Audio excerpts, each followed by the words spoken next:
পদবিন্দের চরণে আমার কোটি কোটি ধন্যবাদ।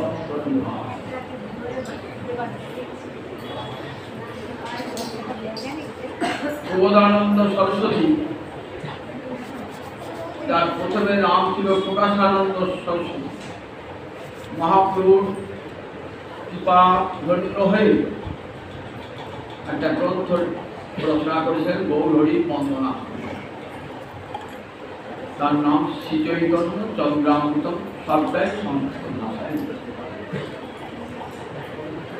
গৌরহরি মহিমা ব্যাখ্যা করে বলছেন, কৈবল্যং নরকায়তে ত্রিদশপুর আকাশ পুষ্পায়তে দুর্দান্তেন্দ্রিয় কাল সর্বপটনি প্রখ্যাত দংষ্টায়তে বিশ্বং পূর্ণং সুখায়তে বিধি মহেন্দ্রাদিশ্চ পিতায়তে যৎ কারুণ্য কটাক্ষ বৈভবতাং তং গৌরং হরিবস্তু।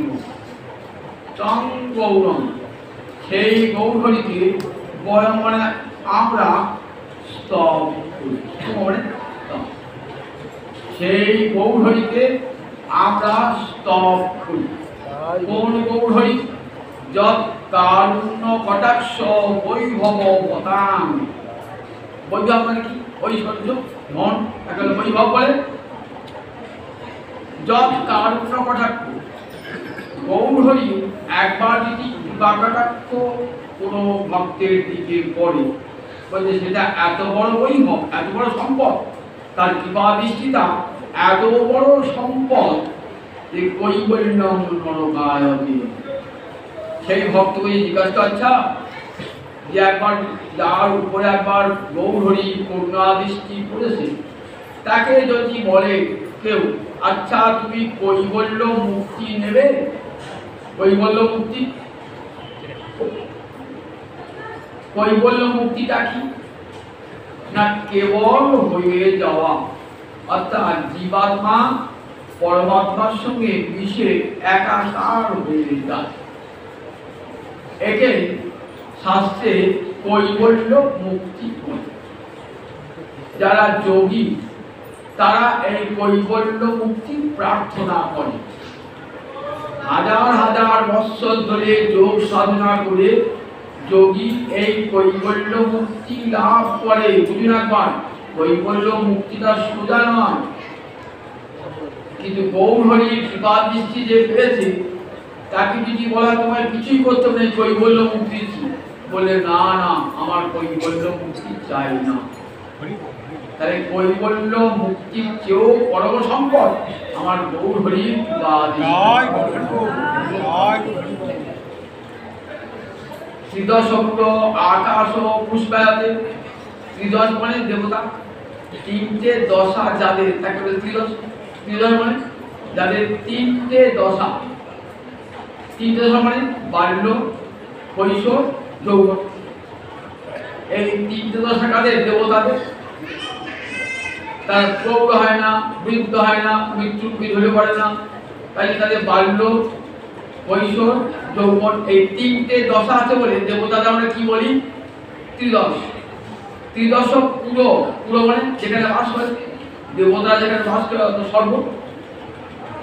কোন গৌর ভক্তকে যদি বলা হয় তোকে স্বর্গ দেবো, সে কি বলবে? স্বর্গটা একটা অলিক কল্পনা মাত্র, আকাশ ও পুষ্পায়তে। যদি আপনাকে কেউ বলে আকাশে ফুল ফুটেছে, আপনি বলে তাই হয় নাকি? আকাশে আবার ফুল ফোটে নাকি? এই গৌর ভক্তের কাছে স্বর্গটা একটা অলিক কল্পনা মাত্র। দুর্দান্তেন্দ্রিয় কাল সর্পপটনি প্রখ্যাত দংষ্টায়তে। দুর্দান্ত ইন্দ্রিয়, কাল সর্পপটনি, বিষধর সাপ, অসংখ্য বিষধর সাপ একসঙ্গে থাকলে কি বলে? কাল সর্পপটনি। আমাদের যে 11টা ইন্দ্রিয় আছে না, এগুলো কাল সর্পের মতো দুর্দান্ত, এদিকে দমন করা যায় না। এরা দমন করলে 3 গুণ শক্তি নিয়ে ফিরে আসে। আমরা একটা ইন্দ্রকে দমন করে ভাবছেন তো, দেখবেন ইন্দ্রটা 3 গুণ শক্তি নিয়ে চলে আসে। কত কত ব্রহ্মচারী যোগীন্দ্র মুনীন্দ্র ইন্দ্রিয় জয় করতে গিয়ে বিফল হয়ে গেছে, ব্যর্থ হয়ে গেছে। কেন?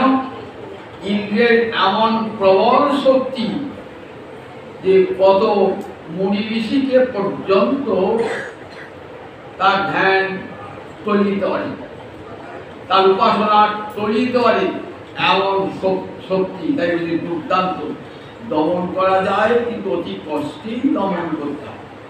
এই যে ইন্দ্রিয়রূপ দুর্দান্ত ইন্দ্রিয়রূপ যে কাল সর্প কি করে, তার প্রখ্যাত অতি তার দাঁতগুলো তুলে দেয়। দেখেন না সাপুরিয়ারা সাপ ফেলা আছে তো, ওই সাপটা যদি আমাকে ছোট মানে মৃত্যু হয়ে যাবে, কিন্তু সাপুরা দেখবেন বারবার ছোট দিন, বারবার ছোট দিন, কি চলছে না? কেন? সাপুরিয়ারা বিষ দাঁতটা ভেঙে দিয়ে এবার ছোট দিলেও মরবে, রক্ত বার হবে, একটু মরবে। কৃষ্ণ ভক্তরা সংসার করেছেন, তার মনে হচ্ছে ইন্দ্রিয় উপভোগ করছেন, ইন্দ্রিয় উপভোগ করছেন, ছোট হচ্ছে বলে না গো না। তারা ইন্দ্রিয় দিয়ে বিষয় ভোগ করলেও তাদের রোষ হয় না, ক্রোশ হয় না। দেখবেন ভাগবতের 18 স্তম্ভে বলে কৃষ্ণ ভক্ত সংসার করে বটে, মনে হয় এইটা আমাদের ওদের ইন্দ্রিয়ের বসি বলে না গো না। ইন্দ্রিয় দ্বারা বিষয় গ্রহণ করলে পারে কি হয়? হয় রোষ নয় দোষ। অর্থাৎ যদি ভালো হয় তাহলে আনন্দ, আর যদি খারাপ হয় তাহলে নিরানন্দ, দুটো হয় তো। কিন্তু ভক্ত যখন ইন্দ্রিয় দিয়ে বিষয় ভোগ করে সংসার মধ্যে থেকে, তার রোষ হয় না, তার দোষও হয় না।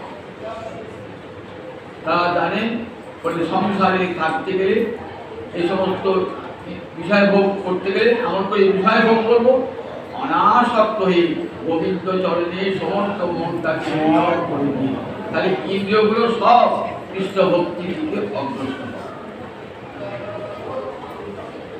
ঋষিকেশে ঋষিকানি যস্য স্থৈর্যং গতানি। ঋষিকেশ মানে গোবিন্দ, ঋষি মানে ইন্দ্রিয়, সমস্ত ইন্দ্রিয়ের অধিপতি হলেন গোবিন্দ। এই গোবিন্দ একটা নাম ঋষিকেশ। ঋষিকেশে ঋষিকানি, গোবিন্দে যার ইন্দ্রিয়গুলো স্থাপিত হয়ে গেছে, স্থৈর্যং গতানি স্থির হয়ে গেছে, স্বয়ং ধীর বলে জগতে তারাই ধীর, যাদের সমস্ত ইন্দ্রিয় কৃষ্ণ সেবায় লেগে গেছে। সমস্ত কাম ক্রোধ লোভ মোহ মদ আশ্চর্য এগুলো যাদের কৃষ্ণ সেবায় লেগে গেছে, সমস্ত ইন্দ্রিয়, চোখ তো থাকবে, সেই চক্ষু দিয়ে কৃষ্ণমূর্তি দর্শন করো। কান থাকবে, সে কান দিয়ে কৃষ্ণ কথা শ্রবণ করো। জিহ্বা দিয়ে, সেই জিহ্বা দিয়ে কৃষ্ণ গুণ বর্ণন করো। সমস্ত ইন্দ্রিয়কে কৃষ্ণ সেবায় লাগিয়ে দাও। যদি অসম্ভব, তাহলে মহারাজ অম্বরীশ কেমন করে 11 ইন্দ্রিয়কে কৃষ্ণ সেবায় লাগিয়েছে? এত বড় রাজা, ভারতবর্ষের রাজাকে কি করে লাগিয়েছিল? আমি আবার চেষ্টা করে দেখুন না, ইন্দ্রিয়কে কৃষ্ণ সেবায় লাগানো যায়, তার চেষ্টাও করি বলে কিছু করতে হবে না, বনেও যেতে হবে না, আর জঙ্গলেও যেতে হবে, পাহাড়ের গোয়া যেতে হবে না, ঘরে বসে বসে মনটা গোবিন্দ চরণে দিয়ে দাও। সব ইন্দ্রিয়গুলো কৃষ্ণ সেবায় লাগিয়ে দাও। চক্ষু কর্ণ নাসিকা জিহ্বা ত্বক কাম কৃষ্ণ কর্মার করে ক্রোধে ভক্ত দেশি জনে লোভ সাধু সঙ্গে হরি কথা। কাম তো থাকে বলে তাকে কৃষ্ণ কর্মে লাগিয়ে দাও। কাম কৃষ্ণ কর্মার করে ক্রোধে ভক্ত দেশি জনে, ক্রোধ আছে যারা ভক্ত বিদ্বেষী কৃষ্ণ বিদ্বেষী, তাদের উপর ক্রোধটা প্রয়োগ করো বলে তাদের উপর অপরাধ হবে না, তাদের মঙ্গল হয়ে যাবে। যদি ক্রোধ প্রয়োগ করা যায় অভক্তের উপরে, তাদের চিত্ত পরিবর্তিত হয়ে যাবে। নারদের ক্রোধে নরকুবেরা মনে গৃহ কোথায় গর্বণ দেখি, একবারে নন্দ রাজার অঙ্গনে যেমন অর্জুন করে। তাই বলছেন দেখো সমস্ত ইন্দ্রিয়কে কৃষ্ণ সেবায় লাগিয়ে দাও।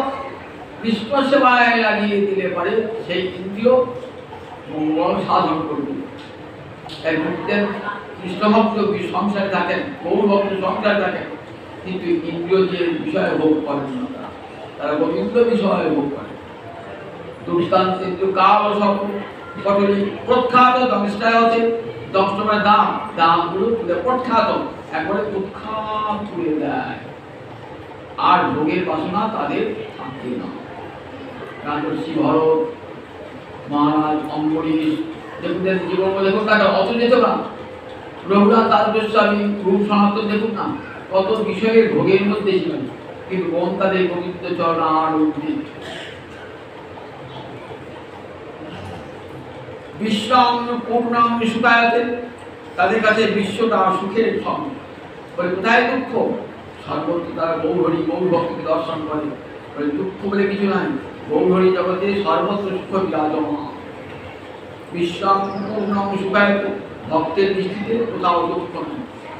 বিশ্বং পূর্ণং সুখায়তে, সারা বিশ্ব সুখে। বিধি মহেন্দ্রাদেশ বিদায়াতে, আচ্ছা তোমাকে ব্রহ্মার পদ দেবো, ইন্দ্রিয়ের পদ দেবো। বলে না না, একটা বাগানে ফুলের উপর কীট যেমন হয়ে থাকে না, ওই ইন্দ্রপদ আর ব্রহ্মপদ ও কীটের সমান। যাতে কৃষ্ণ সেবা নাই তাই যা কারুণ্য কটাক্ষ বৈভবতাম, যা করুণা কটাক্ষে জীব ধনবান হয়ে যায়, এমন ধনবান হয়ে যায় যে মুক্তি তুচ্ছ হয়ে যায়, ভক্তি তুচ্ছ হয়ে যায়, সর্বলোক তুচ্ছ হয়ে যায়। এতখানি সম্পদ তারা লাভ।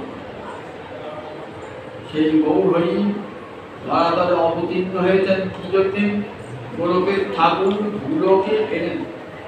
করুণার ঠাকুর আসার প্রয়োজন নাই, তবু এলেন। কেন এলেন? বললেন দেখো, রাধা ভাব অঙ্গী করি, রাধা ভাব অঙ্গী করি, তার কান্তি অঙ্গে ধরি, তিন সুখ আস্বাদিতে হইল অঙ্গে। রাধা ভাব অঙ্গী করি, ধরি তার বর্ণ, তিন সুখ আস্বাদিতে হইল অবধি। রাধারানীর ভাব এবং রাধারানীর কান্তি, এই দুটি রাধারানীর নিজস্ব সম্পর্ক।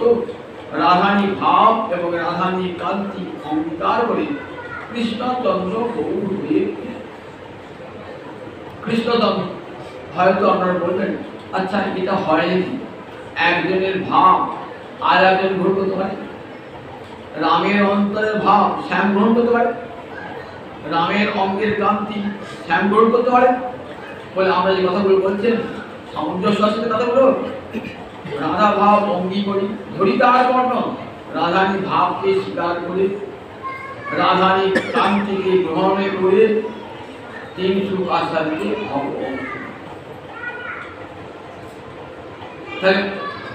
বললেন দেখো, প্রাকৃত দৃষ্টিতে যদি বিচার করো তাহলে সত্যি এই জগতে রামের ভাব শ্যাম গ্রহণ করতে পারে না, রামের অঙ্গকান্তি শ্যামও গ্রহণ করতে পারে।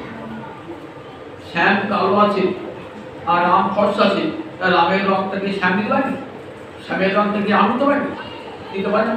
এই জগতে আপনি বলছেন রাধারানীর বর্ণ নিয়েছেন কৃষ্ণ, আবার রামের অন্তরে ভাব শ্যাম দিতে পারেনি, শ্যামের অন্তর্ভাব রাম দিতে পারেনি। তাহলে কথাগুলো অর্থ আপনার কবি রাজবেশী জানতেন যে এইসব প্রশ্ন যারা অভক্তজন তাদের হৃদয়ে আসতে পারে। এই উত্তরটা চৈতন্য চৈতামিকে বলে দেখো, সত্যি এই জগতে রাম শ্যামের ভাব শ্যামের কান্তি গ্রহণ করতে পারে না এই প্রাকৃত জগতে, কিন্তু তোমার প্রাকৃত দৃষ্টি দিয়ে ইন্দ্রিয় দিয়ে অপ্রাকৃত জগতের বিচার করতে যেও না।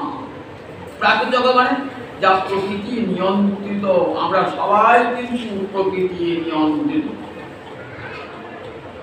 এই প্রকৃতির পরপারে আর একটা জগৎ আছে, তার নাম অপ্রাকৃত।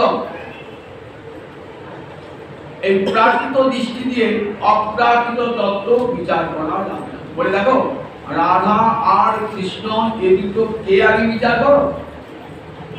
রাধা কৃষ্ণ এক আত্মা, দুই দেহ ধরি, অন্যান্যে বিরসয় রস আস্বাদন করি। বলে রাধা এবং কৃষ্ণ দুটো তো পৃথক আত্মা নয়, একটাই আত্মা, দুটো মূর্তি ধারণ করেছে। এক মূর্তিতে কৃষ্ণ আর এক মূর্তিতে রাধা। রাধাটি তো ভগবানের শক্তি। শক্তি কোথায় থাকে? শক্তি মানের মধ্যে থাকে। আমার যে কথা বলার শক্তি সেটা কোথায়? আমার ভিতরে আছে। আমার গান গাইবার শক্তি, বলবার শক্তি, সেটা তো আমার মধ্যে আছে। তা শক্তির আশ্রয় কোথায়? শক্তির আশ্রয় শক্তিমান। আর মনে রাখবেন, শক্তির আশ্রয় শক্তিমান। শক্তি সবসময় শক্তিমানের অধীনে, শক্তির অধীনে শক্তিমান নয়, শক্তিমানের অধীনে শক্তি। আমি যদি মনে করি এখানে পাঠ কিছু করবো না, তাহলে দেখুন আমার ইচ্ছাতে পাঠটা করে দেবো। আমি যেভাবে চলছি চলবো না, তাহলে দেখুন শক্তিমানের ইচ্ছা থেকে হবে। আমার ইচ্ছা হচ্ছে করছি, মনে করবো না, তাহলে দেখুন আমার ইচ্ছাতেই যা কিছু। তাহলে শক্তিমানের ইচ্ছাতেই শক্তি চালিত হয়। তাহলে শক্তি তো শক্তিমানের মধ্যে রয়েছে, তো তখন শক্তি আর শক্তিমান বিদ্যমান এক বিরোধী। কিন্তু যখন লীলা করবার দরকার হয়, গোবিন্দ তখন ভাবছেন কার সঙ্গে লীলা করবো? আমি তোমার শক্তির সঙ্গে লীলা করবো। তখন সেই শক্তি মূর্তি ধারণ করে অধিষ্ঠান, শক্তি অধিষ্ঠাত্রী দেবী হইল। তাহলে একটা রূপ তার অমূর্ত, কেউ দেখতে পায় না, ভগবানের সঙ্গেই আছে। ভগবান শ্রী বেদ কি বলেছে? আনন্দ ব্রহ্মেতি বেজানা। পরব্রহ্মকে আনন্দ স্বরূপ বলবে। রস বৈশ রস মেধিবায়ং লব্ধা আনন্দী ভবতি। এই রস স্বরূপ, আনন্দ স্বরূপ ভগবানকে পেলে জীব আনন্দ হয়। তাহলে ভগবান তো আনন্দ স্বরূপ, নিজের মধ্যে আনন্দ রয়েছে, কিন্তু নিজের মধ্যে আনন্দ থাকলেও ভগবান পৃথক করে আনন্দ আস্বাদন করতে চান। তার ভিতরে যে আনন্দিনী শক্তি, সেটাকে পৃথক করে নিয়ে আসে। রাধা পূর্ণ শক্তি, কৃষ্ণ পূর্ণ শক্তিমান, দুই বস্তু ভেদ নাহি শাস্ত্র প্রমাণ। তাই রাধানিতা কৃষ্ণেতে কোনো ভেদ নাই। গোলকে তো রাধানি রয়েছেন, বৃন্দাবন তন্ত্র বলে গ্রন্থ আছে, সেখানে বলেছেন গোলকে গোবিন্দ ভাবছেন আমি তো একা। কিন্তু একাকী নৈব রমদে, একাকী তো আনন্দ হয় না, খেলা হয় না, আমার তো খেলার সঙ্গী চাই। তখন ভগবান যে এক আছেন, তখন সঙ্গে সঙ্গে দুই হয়ে গেলেন। কৃষ্ণের বাম অঙ্গ হতে রাধারানীর আবির্ভাব। তাহলে রাধারানী আর কৃষ্ণ পৃথক নাকি? রাধারানী আর কৃষ্ণ এক। লীলার জন্য দুই হলেন, বৃন্দাবন লীলায় দুই হলেন, লীলার জন্য দুই হলেন। রাধারানী অনুরাগের বর্ণ পীতবর্ণ, গোবিন্দ মধুর রসের বিরতিদায় কৃষ্ণ বর্ণ। কিন্তু দুই মূর্তি একই, শুধু লীলা করবার জন্য দুটো পৃথক রূপ ধারণ করেছে। তাহলে দুই ছিল, আবার সেই দুইটা এক হয়ে গেল গৌরাঙ্গ লীলা। সর্বশৈপাদ সর্বদামোদর তার পর্যায়ে বলেছে রাধা কৃষ্ণ প্রণয় বিকৃতি হীরাদিনী শক্তি রশ্মাদ একাত্মানাবতী ভুবি পুরা দেহ ভেদঙ্গত উত্তম চৈতন্যাক্ষম প্রকটমধুনা তদ্বয়মি চৈক্যমাপ্তম রাধা ভাবতী সুবলিতং নৌমি কৃষ্ণ স্বরূপম। গৌরাঙ্গকে রাধানীর ভাব এবং কান্তি দ্বারা সুগঠিত গৌরহরি, সেই গৌরহরি তোমাকে প্রণাম। বাহিরেতে শ্যাম অন্তরে গৌরাঙ্গজন। দেখছেন বাইরে রাধারানী অঙ্গকান্তি আর ভিতরে শ্যাম তরুষা আছে। রাধা এবং গোবিন্দ দুটোর মিলিত রূপ হল গৌরাঙ্গ। রাধা এবং কৃষ্ণের মিলিত বিগ্রহ গৌরাঙ্গ। রাশির দিনেতে নৃত্য করতে করতে কেমন অবস্থা, পরস্পর আর ভেদ থাকছে না। সিঙ্গার কারুশিল্পী রূপসেপাল উজ্জ্বল নেমে বলছেন, কি করছেন? দুটো দেহকে গড়িয়ে দিচ্ছেন প্রেমেতে, গোবিন্দের এবং রাধারানী। রাধারানী অন্তরে কৃষ্ণ, রাধারানী অন্তরে কৃষ্ণ দুই মূর্তি প্রেম বিবর্ত বিলাস প্রতি। তাই আমরা কি বলি? প্রেম বিবর্ত বিলাস প্রতি আমার গৌরাঙ্গ হরি। বিবর্ত মানে প্রেমের পরিপক্ক অবস্থায় রাধা কৃষ্ণ মিলিত হয়ে এক তনু হয়ে যান। রাধানীকে রাধে পরিচয়েছেন রাধা কৃষ্ণ প্রণয় বিকৃতি। রাধানী আর কেউ নন, কৃষ্ণ প্রেমের পরিপক্ক রূপ রাধারানী। প্রণয় বিকৃতি প্রেমের বিকৃতি বললেন, বলেন প্রণয় বিদ্যা বললেন। দেখুন আমার যে প্রেমের যে স্তর না, রতি, তারপরে প্রেম, তারপরে স্নেহ, তারপরে মান, তারপরে প্রণয়, তারপরে রাগ, তারপরে অনুরাগ, তারপরে ভাব, তারপরে মহাভাবের দুটো স্তর, দুটো অধিরূপ। অধিরূপ আবার দুটো স্তর, মাদন এবং মধু। রাধারী এই মাদ্রাত্মক মহাভাব, মাদ্রাত্মক মহাভাব। বলে রাধা কৃষ্ণ মাঝখানে প্রণয়টা আছে, মাঝখানে তো প্রণয় কাকে বলে? মান দধান বিস্তম্ভ প্রণয় প্রচ্যতি বুধই। উজ্জ্বল বলিবা রসগ্রন্থ আছে, রূপগোসাই পদে লেখা। রূপগোসাই পাদ বলছেন প্রণয় কাকে বলে, প্রণয়ের সংজ্ঞা দিলেন। প্রণয় কাকে বলে তা বলছেন মান দধান বিস্তম্ভ, মান যখন অভিন্ন মনন ধারণ করে। অভিন্ন মন মানে রাধারী মন আর কৃষ্ণের মন দুটো এক।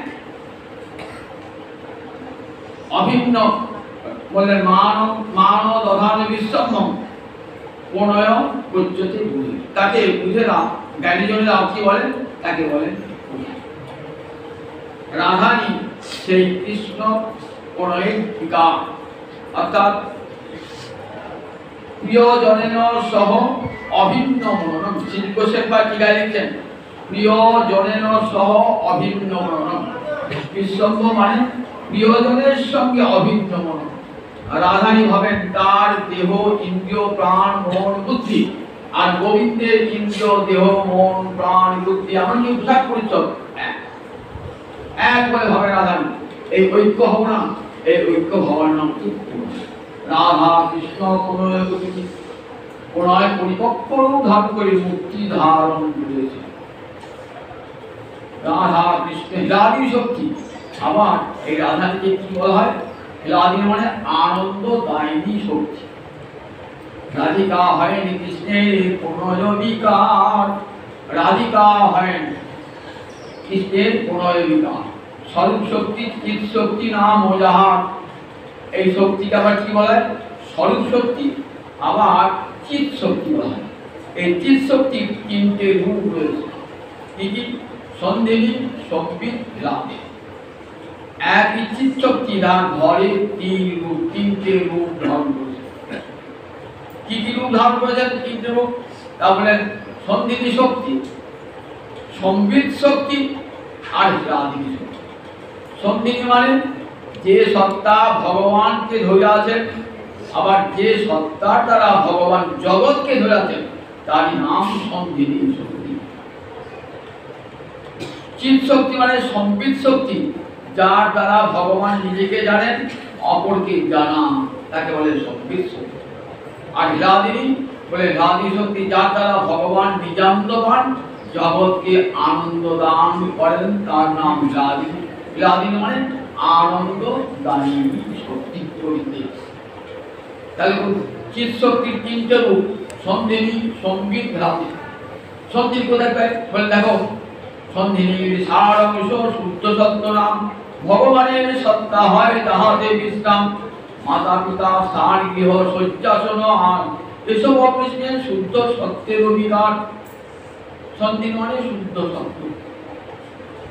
ভগবানের ধাম, ভগবানের লীলা, ভগবানের পরিকর, ভগবানের মাতা পিতা গৃহ শয্যা আসন, এগুলি সব ভগবানের সন্দেহী শক্তির বিরাজ।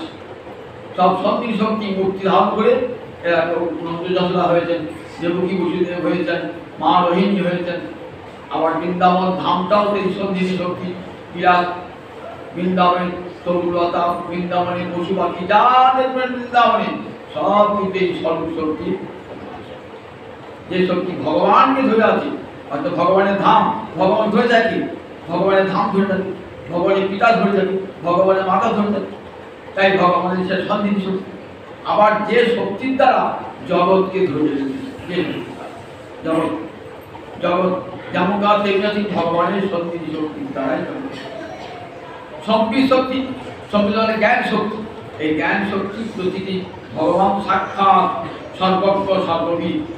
আবার আমি যে ভগবানকে জানি, আমি যে বিদ্যার্জন করি, বলে সব ওই সম্বিত শক্তি কোথাও কম কোথাও বেশি। বলে এই সম্বিত শক্তির প্রকাশ যার দ্বারা ভগবান নিজেকে জানেন, জগৎকে জানেন। আর একটা শক্তির নাম হীরাদিনী শক্তি, যে শক্তি দ্বারা ভগবান নিজানন্দ পান এবং জগৎকে আনন্দ দান করেন।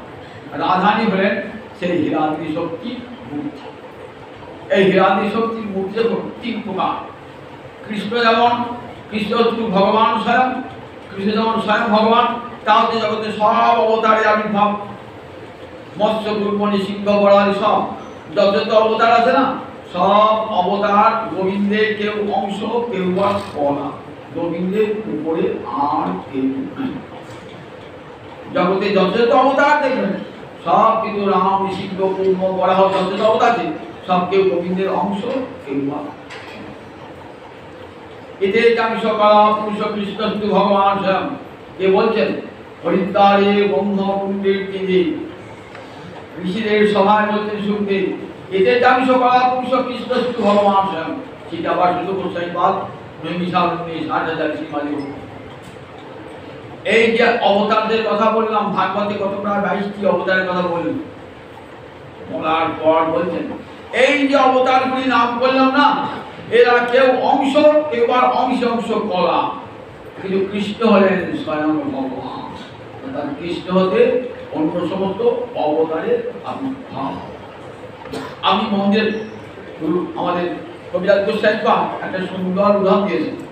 আমি কোনো মন্দিরে গেলেন তো দেখলেন মন্দিরে ৫০টা বাতি সমান করে জ্বলছে। আমি বলে সবই সমান, বলে না না, পুরোহিত জানি। প্রথম প্রদীপটি সে মন্দিরে চৌকাঠে দিয়েছিল, সেখান থেকে আরো ৪৯টি বাতি ধরানো হয়েছে। মূল কোনটি? মূল যদি চৌকাঠে ছিল ঠিক তেমনি সব অবতার সমান বলে ঠিক ভগবানের আছে, কিন্তু শক্তি তারতম্য আছে। কোন অবতারে ভগবানের দুয়ানা শক্তি প্রকাশ, কোন অবতারে চারনা শক্তি প্রকাশ, কোন অবতারে আটনা শক্তি প্রকাশ, কিন্তু কৃষ্ণ অবতারে একবারে পূর্ণ শক্তি বিকাশ। ৬টা ঐশ্বর্য এবং ৪টি মাধুর্য পূর্ণরূপে বিরাজমান। সুখদেব বলছে, দেখো গো তত্রাতি শিশুবে কৃষ্ণ, দেখো আজ কেমন গোবিন্দ সব আছে। দেখো রাশি রাশিটা কাছে রাশি গোবিন্দ একবারে পূর্ণতম রাশি। যেন সুখদেব হরিদ্বারে ব্রহ্মকুণ্ডের তীরে লিখছেন তত্রাতি শিশুবে কৃষ্ণ দেবকী নন্দন। ওই দেখো দেবকী নন্দন কৃষ্ণ, যশোনন্দন কৃষ্ণ আর অতি সুশুভে। সুশুভে বললে হতো সব এলেন, কিন্তু একটা যোগ করলেন, পার্থক্য থাকবে না তো, তাই অতি সুশুভে। আজ কৃষ্ণের কি অপূর্ব শোভা, নিজ শক্তির সঙ্গে শক্তিমান আজ বিলাসে মত্ত হয়ে গেছে। এই যে গোবিন্দের রূপ এটা পূর্ণতম, তাই ব্রজে কৃষ্ণ পূর্ণতম, দ্বারকায় কৃষ্ণ পূর্ণ, মথুরায় কৃষ্ণ পূর্ণতর, ব্রজে কৃষ্ণ পূর্ণতম।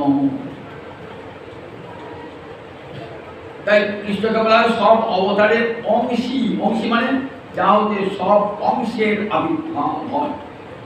তেমনি ভগবানের যে কান্তা শক্তি, সেই কান্তা শক্তি অংশীটি হলেন রাধারানী।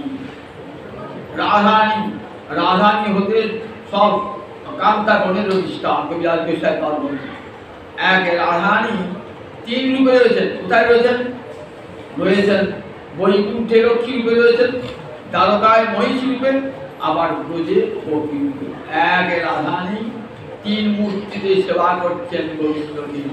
বৈকুণ্ঠে লক্ষ্মী রূপে রয়েছেন, বৈকুণ্ঠে লক্ষ্মী, দ্বারকায় মহিষী, ব্রজে গোপী। এরা কেউ কিন্তু পৃথক নয়, ৩ এক। বৈকুণ্ঠে যারা লক্ষ্মী তারাই বৃন্দাবনের গোপী, দ্বারকায় যারা মহিষী তারাও বৃন্দাবনের গোপী। তাহলে বৃন্দাবনের গোপী যারা, বৈকুণ্ঠের লক্ষ্মী তারা, দ্বারকার মহিষী তারা। ভালো করে এক রাধারানী হইতে কান্তা গণের বিস্তার। এক রাধারানী হইতে সমস্ত কান্তা শক্তির বিস্তার। কেন? গোবিন্দ যখন যেভাবে আবির্ভূত হয়েছেন তখন তাকে সেইভাবেই আনন্দ দান করেছেন। বৈকুণ্ঠে নারায়ণ রয়েছেন চতুর্ভুজ, সেখানে লক্ষ্মী ও চতুর্ভুজ রয়েছে।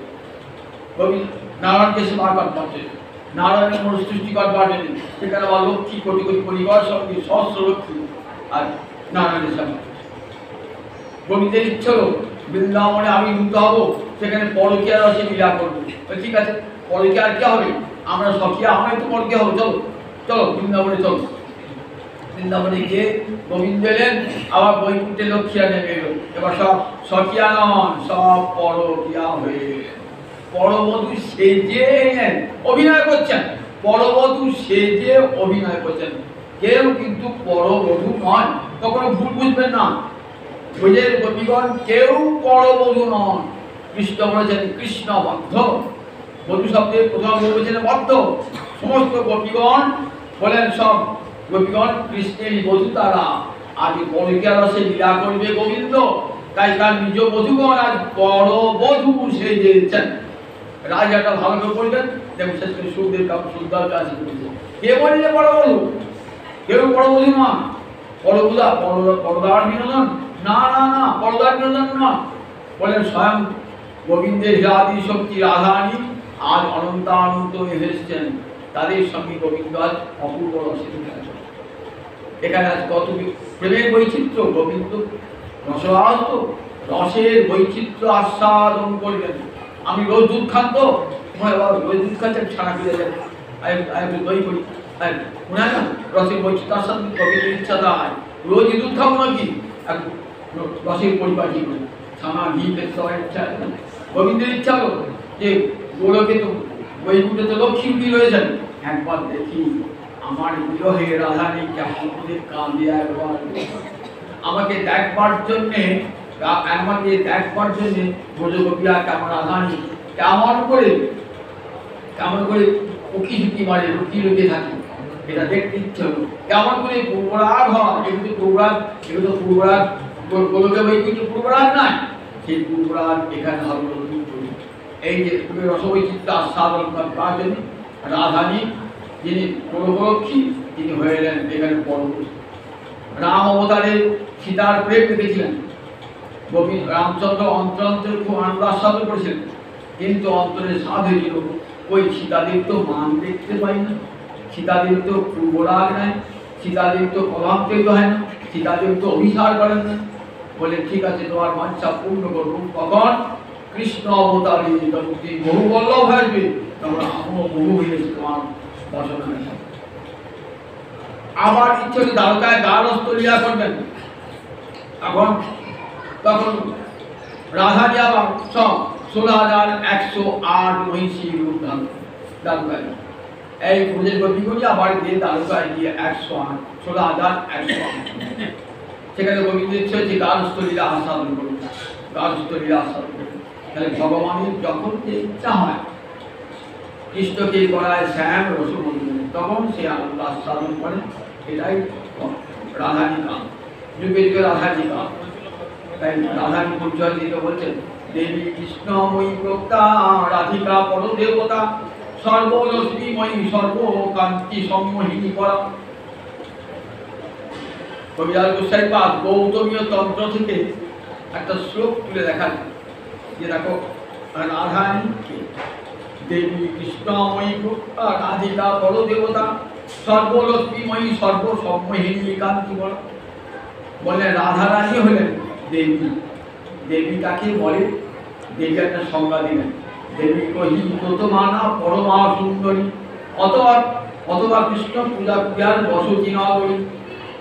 যার অঙ্গের দুটিতে জগৎ উদ্ভাসিত হয় তাকে দেবী বলে। রাধারীর অঙ্গ দুটিতে কালো কৃষ্ণ পর্যন্ত উদ্ভাসিত, জগতের অবতীর্ণ। আবার রাধারী গোবিন্দের অঙ্গ পর্যন্ত উদ্ভাসিত। রাধারীর অঙ্গ যদ্যপি কৃষ্ণ সৌন্দর্য মাধুর্যের ধৈর্য, ব্রজদেবী সঙ্গে তাহার বারে মাধুর্য। কৃষ্ণ সৌন্দর্যের সীমা নাই। তুই যখন রাধারী বাম পাশে দাঁড়ান, তখন গোবিন্দের মাধুর্য দেখে কি অনন্ত মাধুর্য গোবিন্দের। রাধা সঙ্গে যদা ভাতি তদা মদন মোহন। রাধারী বাম পাশে ছিলেন বলি মদন মোহন মূরতি, স্বয়ং মদন পর্যন্ত মোহিত হয়ে গেছে। স্বয়ং বদন করে মোহিত গেছে দেবী কৃষ্ণময়ী প্রক্তা রাধিকা পরদেবতা। আর দেবী শব্দের একটা সিদ্ধান্ত অর্থ পূজা করা বা খেলা। বলেন গোবিন্দের যা কিছু খেলা কোথায় হয়, বলে রাধা দেবী। সমস্ত তার খেলা রাধানীকে অবলম্বন করি, যত যত প্রেমের খেলা রাধানীকে। কৃষ্ণ পূজা ক্রিয়ার বসতি নগরী। বলে আমি পূজা করবেন তো, পূজা করতে গেলে আপনার পাড়া গায়ে দুর্গা পূজা হয়তো, পাড়া গায়ে তো দুর্গা পূজা সব উপকরণ পাওয়া যায় না, তাই পাড়া গায়ে কাঁচা শহরে এসে 10 ভান্ডার 10 জিনিস কিনলো, মুদিখানা দোকানে মুদিখানা জিনিস কিনলো, মিষ্টি দোকানে মিষ্টি কিনলো, সবজি দোকানে সবজি কিনলো, এই কিনে দুর্গা পুজো করতো। তাই বলে দেখো যদি গোবিন্দ সেবা করতে যাও তাহলে গোবিন্দ সেবার উপকরণ কোথায় আছে, একমাত্র রাধারানীর মধ্যে বিদ্যমান। তাহলে গোবিন্দ সেবা করতে হলে আগে রাধারানীকে সেবা করতে হবে। রাধারানীকে শিখিয়ে দাও এমন করে কৃষ্ণ সেবা করতে হবে। কৃষ্ণ পূজার সব উপকরণ রাধারানী। দেবী কৃষ্ণময়ী। কৃষ্ণময়ী মানে কৃষ্ণময়ী, কৃষ্ণ শব্দে উত্তর ময়ক প্রত্যয়। ময়ক প্রত্যয় করে তার স্ত্রীলিঙ্গে লিপ প্রত্যয় করে কৃষ্ণময়ী। ময়ক শব্দ অনেক অর্থে হয়, এখানে কাজ অর্থে অনন্ত কৃষ্ণ প্রেমে রাধারানী হৃদয়। তাই যে অনন্ত কৃষ্ণ তার মাধুর্য অনন্ত রূপে আস্বাদন করছেন রাধারানী। তাই কৃষ্ণময়ী কৃষ্ণ যাহার অন্তরে বাহিনী, আমি যদি নয়নে উড়ে থাকি অন্তরে গোবিন্দ দেখি, আবার নয়ন মেলিয়া দেখি শ্যাম। অন্তর বাহিরকার কৃষ্ণময়, চক্ষু মুদ্রিত করে কৃষ্ণকে দর্শন করেন, আবার চক্ষু বিদ্ধ করে দর্শন করেন। রাধারানী কৃষ্ণময়ী। দেবী কৃষ্ণময়ী প্রক্তা রাধিকা। রাধিকা নাম কেন হয়েছে? রাধয়তি গোবিন্দম গোবিন্দেন রাধ্য দেবা। যিনি গোবিন্দকে আরাধনা করেন, যার জীবনের একমাত্রই উপাসনা কৃষ্ণ আরাধনা, একমাত্র বাঞ্ছা, অন্য কোনো বাঞ্ছা নেই। রাধয়তি গোবিন্দম। আবার তা নয় গো, সিংহসারী বাদ বলছেন গোবিন্দের রাধ্য দেবা। গোবিন্দ যাকে আরাধনা করেন, রাধান তো গোবিন্দ আরাধনা করেন, আবার গোবিন্দ রাধানীকে আরাধনা করেন। মান হয়েছে, মানের শেষে গোবিন্দ কি করে রাধানীকে কেমন করে তুষ্ট করছে দেখুন। রাধানী মান হয়ে কুঞ্জে দরজা বন্ধ করে দিয়েছে। গোবিন্দকে বলছেন রাধানী দরজা করো, দরজা করো। তা বলছেন কে তুমি? তা বলছে আমি তো হরি। ও হরি তো সিংহ, এখানে এসছো কেন? সিংহ তো পর্বতের গুহায় থাকে। তা বললে আমি মধুসূদন। ও মধুসূদন মাত্র ভ্রমর, তাতে ভ্রমর পদ্ম করে যাও এখানে কেন? না না আমি ঘনশ্যাম। বলে ঘনশ্যাম মানে ঘন অন্ধকার তো, দেখো আমার ঘর আমার কুঞ্জ আলোকিত, অন্ধকারে চলে সবাই এখানে। আমি রাধারমণ। ও রাধানীর সঙ্গে রাস খেলা করে দেয় তোমার রাধারমণ নাম তো। এখন তো পূর্ণিমা রাত্রি নয়, পূর্ণিমা রাত্রি নয়, তুমি রাস খেলা করতে এসছো, এখন তো পূর্ণিমা নয়। এমনি করে কথা কাটাকাটি হচ্ছে। মানে দেখুন তথাপি রাধানী কুঞ্জ, কুঞ্জে দরজা খুলবেন না। সব কথা কাটাকাটি পর রাধানী কি করছে? রাধানী কুঞ্জে উঠাছেন তো, গোবিন্দ রাধানীকে পূজা করছেন। কি দিয়ে পূজা করবেন? রাধানী তো দেবী, দেবীকে পূজা করতে গেলে বিল্লপত্র চাই, গঙ্গা জল চাই। কি বিল্লপত্র আর কি গঙ্গা জল দিয়ে? দেখুন শ্যাম পূজারী রাধানীকে কেমন পূজা করছে। শ্যামের নয়নে জল গঙ্গা জল, আরে নাসামূল শ্যাম পূজারী পুজিছে আজ প্রেমের দেবী। শ্যামের নয়ন জল হলো গঙ্গা জল, আর নাসামূল এটি বিল্লপত্র। রাধানী চরণে নত হয়ে গোবিন্দ সেবা করছে। ভগবান রাধানী মান ভঞ্জন করেন। রাধানী মান কি জন্যে? না কৃষ্ণ সুখের জন্যে। রাধানী মায়ের নাম ললিত মা। রাধানীর সমর্থারতির নায়িকা। রাধানী ভালোবাসা কেমন মর্যাদাময়। কৃষ্ণ আমার আর কারণ নয়, কৃষ্ণ আমার আর কারণ নয়। চন্দ্রাবলী ভাব কি ভাবতেন? চন্দ্রাবলী শ্যামাইরা কি ভাবতেন? যে কৃষ্ণ আমি কৃষ্ণের, আর রাধানী কি হব না? কৃষ্ণ আমার একার কার নয়। তাই চন্দ্রাবলী প্রেম তদীয়তাময়, রাধারী প্রেম মর্যাদাময়। চন্দ্রাবলী প্রেম ঘৃত স্নেহ, রাধারী প্রেম মধু স্নেহ, মধু স্নেহবতী। প্রতি মুহূর্তে মুহূর্তে বলে দেখো মঞ্জিষ্ঠা রাগ, একটা রাগ, একটা রঙের নাম মঞ্জিষ্ঠা। সেই রঙটা যত কাজ আসবেন না তত বেশি উজ্জ্বল হবে। রাধারী কৃষ্ণ প্রেম তখন যত রাধারী মান করবেন না তত প্রেম উজ্জ্বল থেকে উজ্জ্বলতর হবে। তাই মঞ্জিষ্ঠা রাগ, রাধারী মঞ্জিষ্ঠা রাগ, সমর্থারতী নায়িকা, সমস্ত নায়িকার শীর্ষে রাধা রানী। দেবী কৃষ্ণময়ী প্রত্যা রাধিকা পরদেবতা। পরদেবতা অর্থাৎ যার উপরে আর কোনো দেবী হয় না, রাধারীর উপরে আর কোনো দেবী হয় না। জগতে যত দেবী দেখবেন সব রাধারীর শক্তি প্রকাশ, কান্তা শক্তি প্রকাশ। সর্বলক্ষ্মীময়ী, সর্ব সম্মোহিনী কান্তি করা, সর্বলক্ষ্মীময়ী এক রাধারী সর্বলক্ষ্মীময়ী। লক্ষ্মী মানে কৃষ্ণের 6টা ঐশ্বর্য। এই যে কৃষ্ণের 6টা ঐশ্বর্যের অধিষ্ঠাত্রী দেবী হলেন রাধা, তাই সর্বলক্ষ্মীময়ী। কৃষ্ণের 6টা ঐশ্বর্য কি কি? ঐশ্বর্যস্য, সমগ্রস্য, বীর্যস্য, যশস্য, জ্ঞান বৈরাগ্যস্যৈব সন্ন্যাম ভবৈশিষ্য।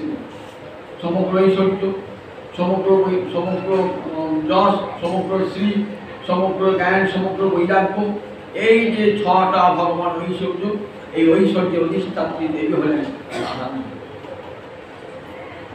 তাই সর্বলক্ষ্মী, সর্বসম্মোহিনী। সর্বসম্মোহিনী মানে সম্যক-রূপে মোহিত করে যে তাকে সম্মোহিনী বলে। বলছে দেখো গোবিন্দ জগৎকে মোহিত করেন। গোবিন্দ রূপের এক কণা দর্শন করে তার প্রেমের এক কণা পেয়ে ব্রহ্মা নাচে, শিব নাচে, ইন্দ্র নাচে। যে প্রেমের এক কণা পেয়ে মাতারা হন, আর রাধারানীর প্রেমেতে গোবিন্দমা নৃত্য করেন সর্বসম্মোহিনী। তাই দেখো রাধারী জগত মোহন কৃষ্ণ তাহার মোহিনী, অতএব সমস্তের পরা ঠাকুরানী। কৃষ্ণ জগৎ মোহন, কৃষ্ণের রূপ দর্শন করে তার ক্রীড়া বংশীধ্বনি শ্রবণ করে জগৎ মোহিত হয়। আর গোবিন্দকে মোহিত করে কে? গোবিন্দকে মোহিত করে রাধা রানী। তাই সর্বসম্মোহিনী। কান্তি মানে ইচ্ছা, বাঞ্ছা। কৃষ্ণের যথেষ্ট বাঞ্ছা রাধাকে বলেন কৃষ্ণ যারা করতে ভালোবাসেন সেগুলি সবকে বলে রাধা যা জানেন। কৃষ্ণের কখন কোন বাঞ্ছা হবে সেই বাঞ্ছা পূর্ণ করবার জন্য রাধারী সেই রূপ ধারণ করেন। সেই রূপ যতবার যত রূপে ভগবান এসেছেন ততবার রাধারী তত রূপে এসেছেন এবং তার বাঞ্ছা পূর্ণ করবেন। যত রস আস্বাদন করতে ইচ্ছা হয় রাধারী তাকে সমস্ত রস আস্বাদন করাবেন। কখনো পরিকা নায়িকা রূপে, কখনো সখিয়া নায়িকা রূপে, কখনো সমর্থারতী নায়িকা রূপে, কত প্রকারে গোবিন্দ তৃষ্ণ। কখনো আগার সখীর আগার স্বভাব, কেউ যেমন ধীরা অধীরা, ধীরা ধীরা, মৃদু, প্রখরা, প্রবলভা, এইসব নায়িকার ভাব আসতো। এগুলি সব রাধারানী, এক রাধারানী, অনন্তানন্ত হে রাধারানী গোবিন্দের রসের আস্বাদন করছে। তাই বলে দেখো কান্তি বা সর্বকান্তিময়ী, কৃষ্ণের যতই বাঞ্ছা রাধা সর্বকান্তি, সর্বসম্মোহিনী পরা শব্দটি শেষে থাকলে শ্রেষ্ঠ শ্রেষ্ঠ। এই রাধারানী হলেন কৃষ্ণ প্রেমের স্বীকৃতি, কৃষ্ণ প্রেমের বিকাশ পরিপক্ব। এই রাধারানীর ভাব এবং রাধারানীর কান্তি গোবিন্দ নিতে পারেন। এই জগতে রামের ভাব শ্যাম নিতে পারেন না, শ্যামের কান্তি রাম নিতে পারেন না, কিন্তু অপ্রাকৃত জগতে রাধা কিন্তু এক আত্মা দুটো দেহ ধারণ করেছেন। গোলকে ইচ্ছে হলে একসঙ্গে খেলা করবো পৃথক হয়ে, আমার ইচ্ছে হলো না সেই দুই এক তদ্বয়মি চৈত্যমত্ত। আমার খেলার জন্য সেই দুই মূর্তি এক হয়ে গৌরাঙ্গ বলতে আবির্ভূতের সজীবন তদ্বয়মি চৈত্যমত্তম। সেই দুটো মূর্তি এক হয়ে গেল। রাধা ভাব রীতি সুমিলিতম নৌকি কৃষ্ণ। রাধারীর ভাব কান্তি দ্বারা সুশোভিত সেই গৌরাঙ্গ হরির চরণে কোটি কোটি